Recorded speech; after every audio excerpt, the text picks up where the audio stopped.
Hello, welcome to this series on building a language learning practice.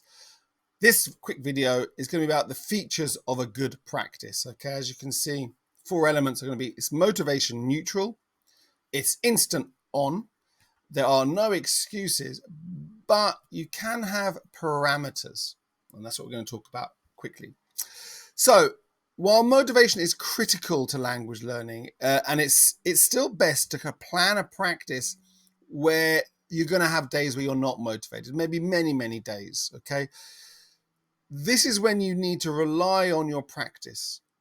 Okay, so a practice is an activity that you do no matter how you feel. Okay, you just do it. It's automatic, like brushing your teeth, having your morning coffee, differentiating your rubbish. All these things you just do automatically. Okay, and another key feature of a good practice is that it's an instant start. Okay, you have to organize your practice and the time that you give it so that your practice can be begun as soon as possible. Okay, yeah, you might have to open an app or get a book or something like that or whatever, but the basic, your brain is not on. You're just going to start the practice. You're not going to question the practice or think about it or plan about it or plan what to do or worry if it's good. You are just going to dedicate that time to doing the practice. Okay, now maybe you can review the practice every few weeks. That's fine, but in that particular day, you just do your practice. Okay, and a practice is quite possibly the biggest resource that you can have as a language learner if you want to make change. Okay, and you must treat it as sacrosanct, something that you do not stop doing. Okay, now in order to not do this, a key thing is you must not allow your brain to have any excuses. Okay, so once you excuse yourself one time and you lose your streak, you have lost the practice. Your brain is going to say, oh, this isn't really that important, is it? You don't really need to do this every day.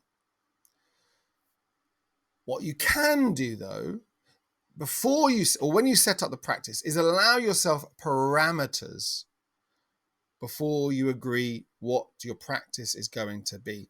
And the parameters could be this. You have to be realistic now.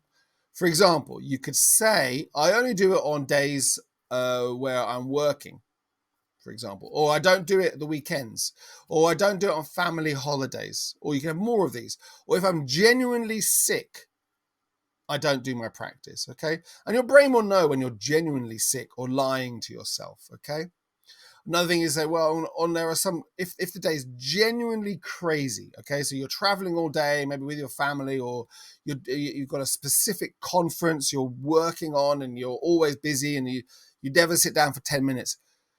If you agree that before, then yeah, I think that's okay. You can allow yourself these parameters, okay, to do that beforehand. Now,